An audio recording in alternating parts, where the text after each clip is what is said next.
Good morning बेटा। हमने last lecture में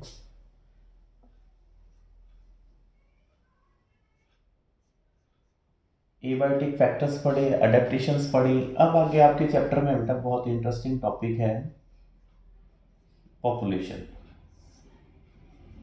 पॉपुलेशन अपन जैसे पहले पढ़ा था कि ऐसा कभी कभी होता है कि कोई किसी जगह पे एक अकेला इंडिविजुअल रह रहा हो एक स्पीसीज का।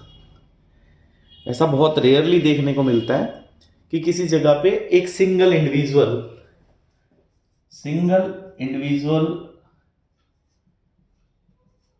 आइसोलेटेड है। जैसे ह्यूमन में कोई अकेला बंदा किसी जगह पे रह रहा है, इट्स वेरी रेयर। तो ज्यादातर क्या होता है, people are in groups and these groups of the members of a species form this population. एक ही स्पीसीज के जो मेंबर एक जगह पे इकट्ठा रह रहे हैं, हम उनको क्या कहेंगे, पॉपुलेशन। तो पॉपुलेशन का मतलब एक ही स्पीसीज के मेंबर्स, एक ही स्पीसीज का मतलब जो आपस में इंटरब्रीड कर सकते हैं, आगे फर्टाइल ऑफस्प्रिंग पैदा कर सकते हो, उनको हम एक स्पीसीज कहते हैं। तो पॉपुलेशन में ये जो इंडिविजुअल है ये कैसे हैं, इंटरब्रीडिंग वाले। इंटरब्रीडिंग का मतलब आपस में सेक्सुअल प्रोसेस करते हैं और आगे बच्चे जो पैदा करते हैं वो फिर आगे सेक्सुअल करते हैं। तो क्या सिर्फ सारे सेक्सुअल वाले ही पॉपुलेशन में? नहीं। जैसे मान लो यहां कोई प्लांट्स हैं, तो क्या इनके नंबर को हम पॉपुलेशन नहीं कहेंगे? एक खास तरह का प्लांट है मान लीजिए और वो एसेक्सुअल करता है, तो पॉपुलेशन तो हम उसको भी कहेंगे। तो हम मेंबर्स जो एक स्पीसीज के जो टोटल मेंबर्स हैं उनको जब हम काउंट करेंगे, that is called as population. तो population includes sexual reproducing individual as well as asexual reproducing. अब जैसे यहाँ प्लांट्स हैं, ये एसेक्सुअली रिप्रोड्यूस कर रहे हैं, ये भी पॉपुलेशन फॉर्म कर रहे हैं। ये जैसे ग्रुप है, ये पॉपुलेशन किसकी है, सेक्सुअल वालों की भी है, ये भी क्या होगी, पॉपुलेशन होगी। तो पॉपुलेशन का जैसे फॉर एग्जांपल किसी रैट्स काउंट कर लेते हैं हम, जैसे हम किसी फॉरेस्ट एरिया के अंदर कोई प्लांट्स काउंट कर लेते हैं, जैसे हमने लैब के अंदर एक कल्चर के अंदर बैक्टीरिया ग्रो करवाए हैं जैसे ये, तो ये क्या हो जाएगी बेटा, बैक्टीरिया की पॉपुलेशन होगी, है ना। तो पॉपुलेशन काउंट करने के लिए हमें उस मेंबर के इंडिविजुअल स्पीसीज के मेंबर्स जो हैं उन इंडिविजुअल्स को हम काउंट करेंगे। सो पॉपुलेशन जो होती है एक इंपॉर्टेंट एरिया है इकोलॉजी का, जिसमें हम पॉपुलेशन जेनेटिक्स और इवोल्यूशन को पढ़ सकते हैं बेटा। पॉपुलेशन में कुछ चीजें हैं जो पॉपुलेशन में हम कर सकते हैं, इंडिविजुअल में नहीं कर सकते। जैसे इंडिविजुअल की तो हम काउंटिंग कर लेते हैं, 1 2 3 4 5 6 ऐसे इतने मेंबर्स हैं। लेकिन जब आप पॉपुलेशन काउंट करते हो तो पॉपुलेशन काउंट करने के कई तरीके हैं। तो पॉपुलेशन के अंदर अब जैसे आपके सामने कुछ इंडिविजुअल हैं, जैसे फॉर एग्जांपल ये 4 इंडिविजुअल हैं, तो इनमें कितना बर्थ रेट है, नॉर्मली आप नो प्रॉब्लम हम काउंट कर देंगे जी, इतना इनके इतने बच्चे हुए तो इनकी इतनी पॉपुलेशन बढ़ गई। जैसे चारों के एक एक बेबी हो गया तो हम कहेंगे कितने हो गए, 8 हो गए। लेकिन जब बड़ी पॉपुलेशंस को आप काउंट करते हो, जैसे ह्यूमन पॉपुलेशन बहुत बड़ी है, इंडिया में अब काउंट करनी है, या एक स्टेट में काउंट करनी है, या एक सिटी में काउंट करनी है, तो पॉपुलेशन जब आप काउंट करते हो तो उस टाइम बजाय इंडिविजुअली गिनने के हम लोग बर्थ रेट और डेथ रेट काउंट करते हैं बच्चों। Birth rates and death rates. Birth rate और डेथ रेट्स क्या हुए, अब देखो जैसे आपने 4 गिनने थे तो इनका एक एक बेबी हो गया, ये तो चलो आपने इजीली कह दिया जी एक एक हो गया। अब मान लीजिए कि इसके एक के नहीं होता है, जैसे इसके एक के बेबी नहीं है, इन 3 के 3 बेबी हैं, तो हम इनको जब पर कैपिटा मतलब birth rate death rate count कर रहे हो, पर कैपिटा का मतलब मैं अभी आपको समझा रहा हूं कि पहले तो जैसे आपने 1 बाई 1 गिनते हैं, नॉर्मली छोटी पॉपुलेशन है, कम इंडिविजुअल है, तब तो आप कहेंगे 4 के ये 4 बेबी हो गए, it's quite easy to count them. But अगर एक बहुत बड़ी पॉपुलेशन है तो जब हम बर्थ रेट और डेथ रेट काउंट कर रहे हैं तो जैसे फॉर एग्जांपल इन 3 के हुए, 4 के इस चौथे के बेबी नहीं है, तो हम क्या कहेंगे, इन 4 मेंबर के ऊपर कितने बच्चे आ रहे हैं, 3। पर कैपिटा का मतलब टोटल पॉपुलेशन के ऊपर न्यू बॉर्न्स कितने हैं, टोटल पॉपुलेशन के ऊपर डेथ कितनी है, इसको हम कहते हैं बर्थ रेट और डेथ रेट। समझ गए आप? बर्थ रेट का मतलब पर कैपिटा हम टोटल के अकॉर्डिंग काउंट करेंगे बेटा। तो per capita birth and death का मतलब कि an individual may have birth death rates but in a population birth rates and death rates are calculated as per capita, मतलब total के अकॉर्डिंग आप काउंट करेंगे। ठीक है बेटा? तो कैसे काउंट करते हैं, change in number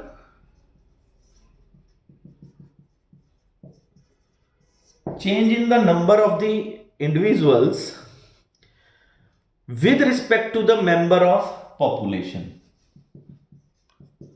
with respect to members of population, मतलब आपने टोटल पॉपुलेशन के अकॉर्डिंग बताना है। इसको हम क्या कहेंगे, बर्थ रेट और डेथ रेट। अब एक एग्जांपल लेते हैं, जैसे आपकी बुक में जो एग्जांपल दिया हुआ है मैं वही बता रहा हूं। तो फॉर एग्जांपल जैसे एक पौंड है, ये तालाब है बेटा, इस पौंड के अंदर there are 20 plants.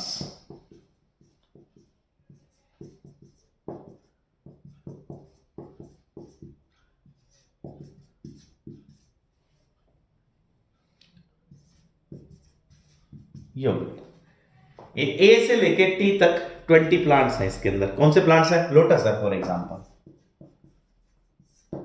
Original number कितना है, इनिशियल नंबर कितना है, 20।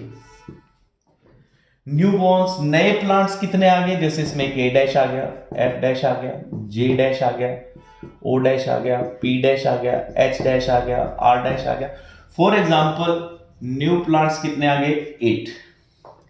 अब देखो आपने बर्थ रेट निकालनी है ना, तो बर्थ रेट कितने नए आए हैं, 8 डिवाइडेड बाय टोटल कितने हैं, 20, कि इतने बच्चे आए हैं टोटल पॉपुलेशन के रेशियो के साथ, तो ये इनका बर्थ रेट आ जाएगा 8/20 यानी 0.4। This is called birth rate. Similarly laboratory में हमारे पास फ्रूट फ्लाइज हैं 40। अब इसी एग्जांपल को हम लोग, अब जैसे फॉर एग्जांपल लेबोरेटरी में आपके पास 40 फ्रूट फ्लाइज हैं टोटल। अब और एक पर्टिकुलर टाइम के बाद इनमें से डेथ कितनी हो गई है, 4। तो डेथ रेट निकालनी है, 4 की डेथ हुई है 40 पे, तो कितना आ गया बेटा, 1/10 यानी 0.1 आ गया। तो 0.1 इसका क्या हो गया, डेथ रेट। और लोटस वाले में हमने काउंट किया तो उसमें 8/20 0.4 क्या आ गया, बर्थ रेट। तो पॉपुलेशन में आपके लिए जरूरी है डेथ रेट और बर्थ रेट, ये दो चीजें बहुत जरूरी हैं। इसके बाद बेटा किसी भी पॉपुलेशन में, जैसे ह्यूमन पॉपुलेशन में हम लोग एक चीज और काउंट करते हैं, हम लोग एक काउंट और करते हैं, that is sex ratio. Sex ratio क्या होती है, कितने मेल कितने फीमेल का रेशियो। जैसे किसी पॉपुलेशन में 60% मेल हैं और 40% फीमेल हैं, तो ये क्या हो जाएगी, सेक्स रेशियो हो जाएगी। या 10 बॉयज के ऊपर इतनी गर्ल्स हैं, 100 बॉयज के ऊपर इतनी गर्ल्स हैं, लाइक दैट। इस तरह से हम अगर पॉपुलेशन काउंट कर रहे हैं सेक्स रेशियो, तो सेक्स रेशियो का मतलब ratio of male with the female in a population. इसके बाद पॉपुलेशन के बारे में एक चीज और आती है। अब पॉपुलेशन में जैसे कई तरह के इंडिविजुअल्स होते हैं, जैसे एक ह्यूमन पॉपुलेशन की बात करते हैं। ह्यूमन पॉपुलेशन में ध्यान देना, कि ऐसे बच्चे जो प्यूबर्टी से पहले वाले हैं, यानी प्री रिप्रोडक्टिव होते हैं, ऐसे जो कैपेबल है रिप्रोडक्टिव स्टेज में है यानी यंग है, ऐसे जो इस स्टेज के बाद चले गए हैं वो कौन हो गए बेटा? Post reproductive. तीन होंगे ना, जैसे ये तो बच्चे हो गए, ये यंग हो गए, ये ओल्ड एज हो गए, बुजुर्ग हो गए। तो अगर आप इनकी पॉपुलेशन में जो इनका परसेंट है उसको हम प्लॉट करें, एक स्ट्रक्चर ड्रॉ करें एज डिस्ट्रीब्यूशन के अकॉर्डिंग, तो उनको हम कहते हैं एज पिरामिड। अभी मैं आपको एग्जांपल से समझा रहा हूं। एज पिरामिड्स, जैसे मान लीजिए मैं किसी एक पॉपुलेशन की बात कर रहा हूं, उसमें मैंने काउंट किए जी प्री रिप्रोडक्शन वाले कितने हैं मेरे अकॉर्डिंग, ये आ गए बेटा, ये मैंने रिप्रेजेंट कर दिया कि उनका नंबर इतना है। ये देखो बच्चे, ठीक है, ये कौन है? प्री रिप्रोडक्शन वाले। इसके बाद रिप्रोडक्टिव फेज में अगर हम जाते हैं, वो कितने हैं जी? ऐसे। ये रिप्रोडक्टिव फेज को रिप्रेजेंट कर रहा है। पोस्ट रिप्रोडक्टिव जैसे ये है, ये होगी बेटा रिप्रोडक्टिव, ये हो गया बेटा पोस्ट रिप्रोडक्टिव। अब इस पॉपुलेशन के बारे में एक बात नोटिस करने वाली है, इसमें ये देखो, ये प्री रिप्रोडक्टिव वाले बच्चे कितने ज्यादा हैं, फिर इसके बाद पॉपुलेशन किन की है? पोस्ट वालों, रिप्रोडक्टिव वालों की, और पोस्ट वालों की है।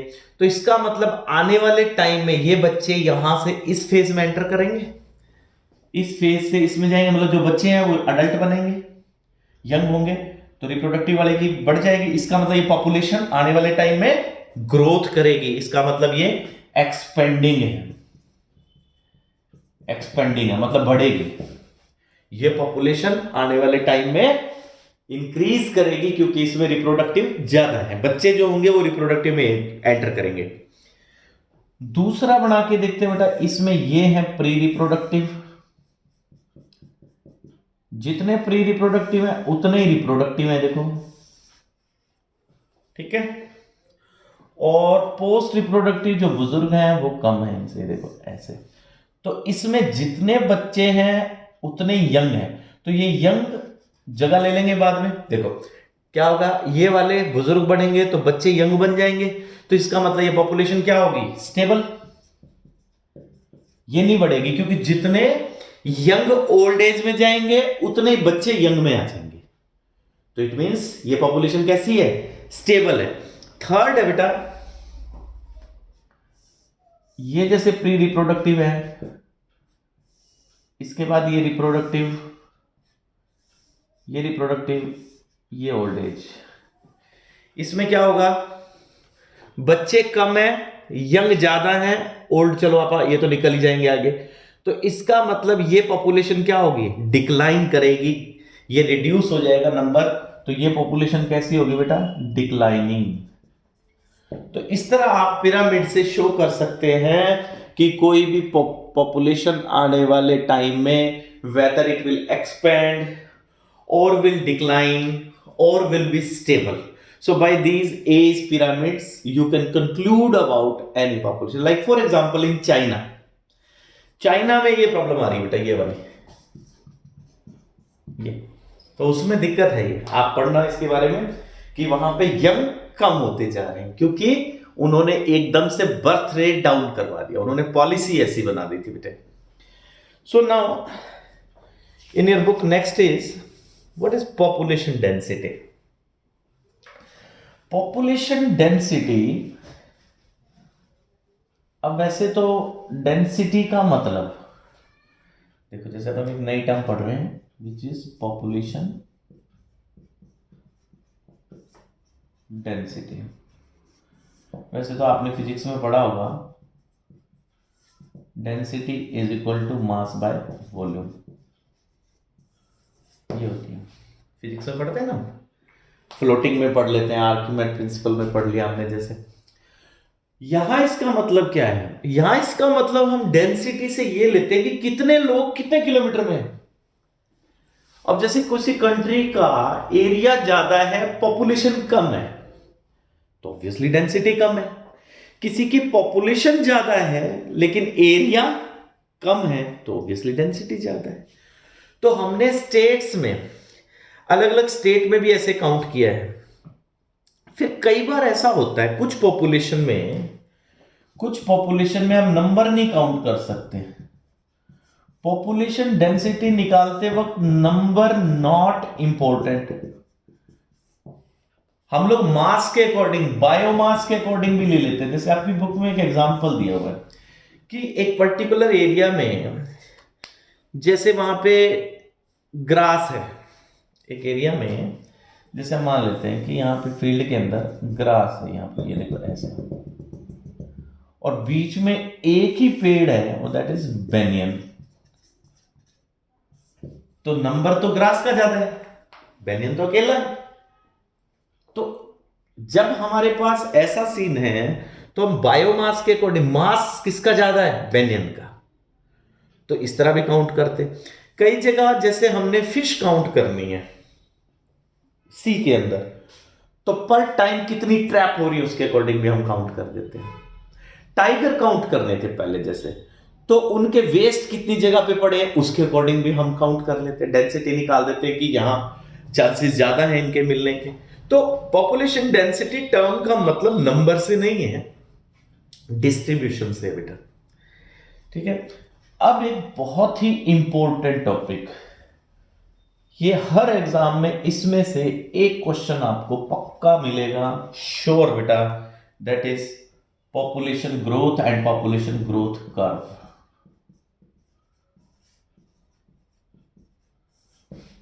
अब ऑब्वियसली किसी जगह की पॉपुलेशन कैसे बढ़ती है, जैसे फॉर एग्जांपल यहाँ पे ये एक ही स्पीसीज के हम मान लेते हैं कि 5 मेंबर हैं, 5 इंडिविजुअल्स आर देयर, 5 मेंबर है, 2 मेंबर कहीं और से यहां पे आ गए, पॉपुलेशन बढ़ जाएगी। यहां पे न्यूबॉर्न बच्चे हो गए, पॉपुलेशन बढ़ जाएगी। तो इसका मतलब पॉपुलेशन कब बढ़ती है? जब न्यूबॉर्न यानी नेटेलिटी इंक्रीज हो जाए, बर्थ रेट बढ़ जाए, पहली बात। दूसरा, कहीं और से वहां आके कुछ इंडिविजुअल रहने लग जाए, इसको क्या कहेंगे? इमाइग्रेशन। पॉपुलेशन घटती कब है? जब इनमें से किसी मेंबर की डेथ हो जाए या यहां से निकल करके कहीं और चले जाए, तो इमाइग्रेशन।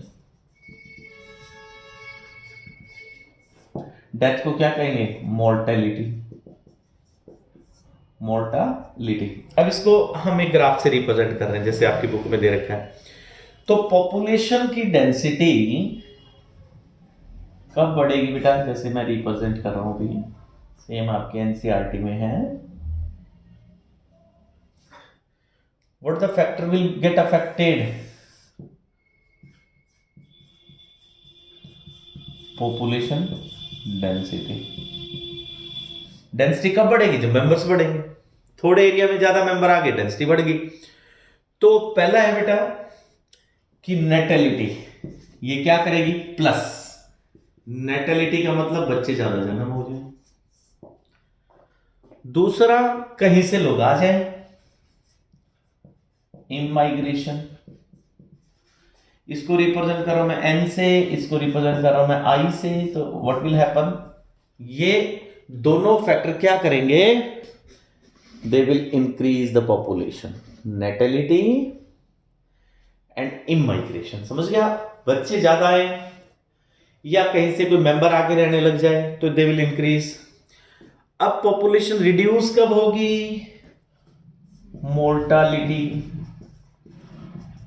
यानी एम, ये क्या हो गया? माइनस। कोई यहां से छोड़ के चला गया, ई माइग्रेशन, सॉरी, ई माइग्रेशन। ये कैसा हो गया बेटा, नेगेटिव।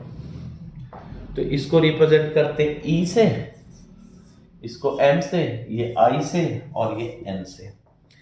तो अगर इक्वेशन बनाए हम कि कुछ टाइम बाद पॉपुलेशन कितनी हो जाएगी, एन, यानी पॉपुलेशन आफ्टर टाइम टी,